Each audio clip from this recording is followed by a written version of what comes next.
Spari një përshëndetje në të përzemër.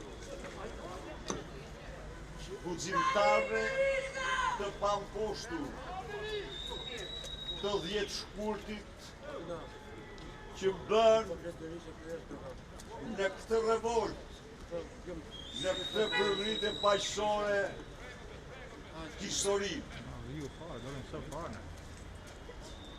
Me guximin, me mençurin, me vendosmërinë e tyre, qytetarët de facto zotruan qytetin. Bandit me uniform, kriminal me uniform, u vërsulën si bisha, duke menduar se mund t'i poshti. Ja ju themë në atyre. Që vetë përmbajtja.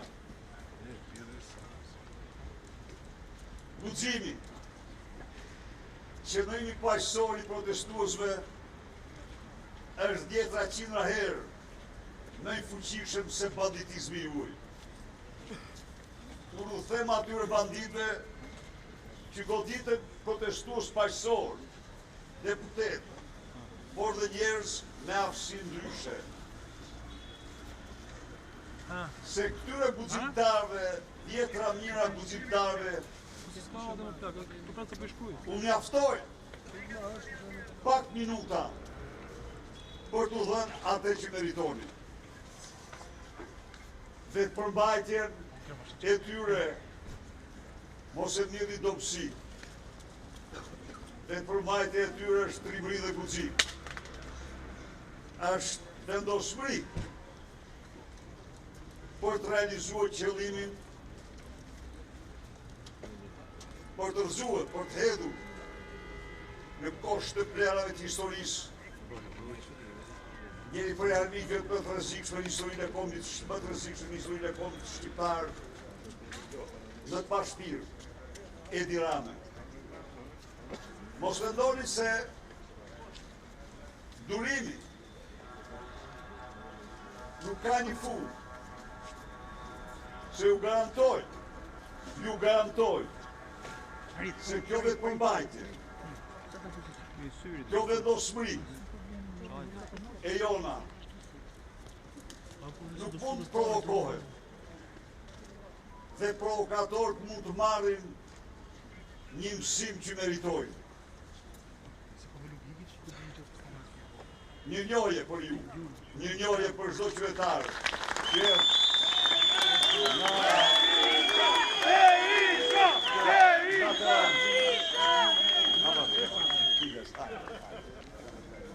Shfarë ju bëna unë mas 35 vjeç që më modhet gazin sështë. Falli, janë një bandë më konkrete që mund të bajtë.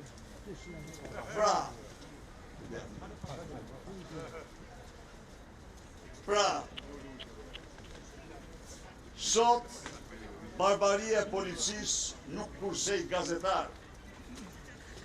Këta gazetar dhe kameraman u trajtuar në mënyrën më armiqësore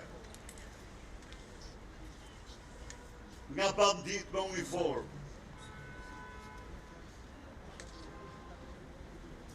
U bë gjithçka që të mos përmbushnin dot detyrën e tyre, misionin e tyre, por i përgëzoj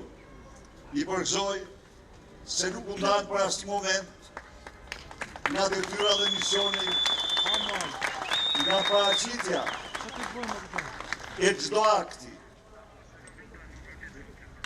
Këta bandit që mbrojnë Kërhajdutin, Edi Rama dhe Lubi Ballukun, goditën sot deputetët e opozitës që mbrojnë ligjin dhe kushtetutën. I siguroj e garantoj se dhe mrapa diellit po shkojnë do gjinën dhe para drejtësisë do dalin. Por sot, shqiptarët panë dhe bota pa, se si krye Hajduti Kombit për të mbrojtur plaçkën e tij dhe për vithet e Lumi Ballukut është i gatshëm t'i verë flakën Shqipërisë. Është i gatshëm ta shkpus nga Bashkimi Evropian. Po dhe ne jemi të gatshëm, më të gatshëm se kur, ku japim atë që meritojnë. Rrofshiu, rrof Shqipëria, me 4-20 shkur, është dita jonë, dita e fitores, merit të gjithë protestuesve. Fitore, fitore, fitore! Dali,